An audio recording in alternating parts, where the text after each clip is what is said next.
Lyon, il faut être honnête, hein, quand un mec en costard se fait siffler par 80 000 personnes dans un stade, c'est rarement parce qu'il aurait un petit cul bien moulé. Et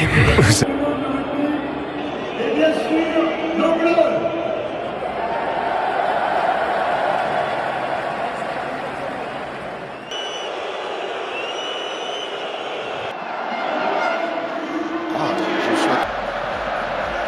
Et comme tu sauvas tout à l'heure, Aliviretti, Raka, Fidji.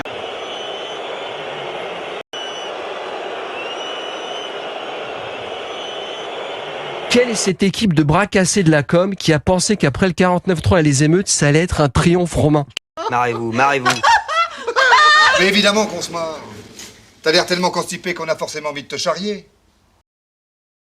Et je pense de toucher l'émotion des Français devant la mort de cette jeune fille pour dire que s'il n'y avait pas de consommation...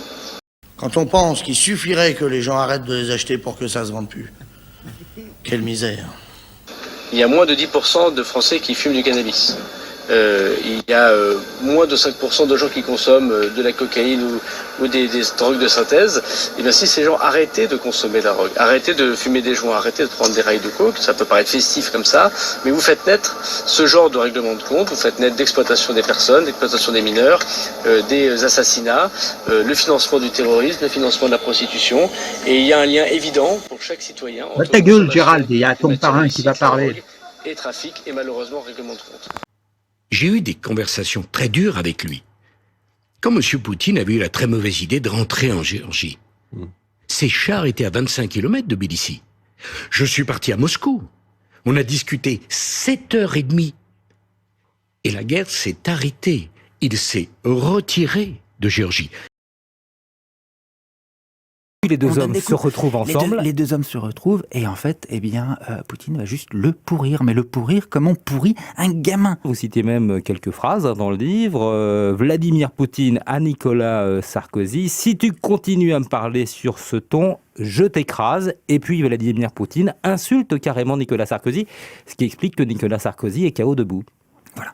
Et aujourd'hui, la Géorgie est un pays libre. Je ne dis pas qu'on peut refaire ce que j'ai fait. Sans doute, vous avez raison, les circonstances sont différentes. On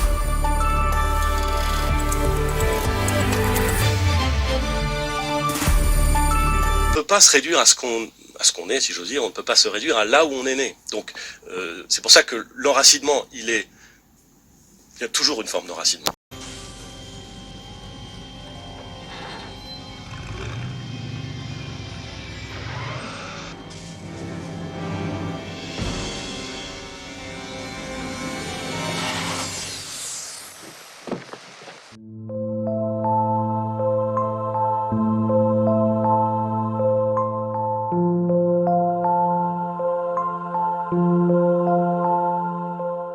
L'Amérique du Nord, pour moi quand j'étais jeune,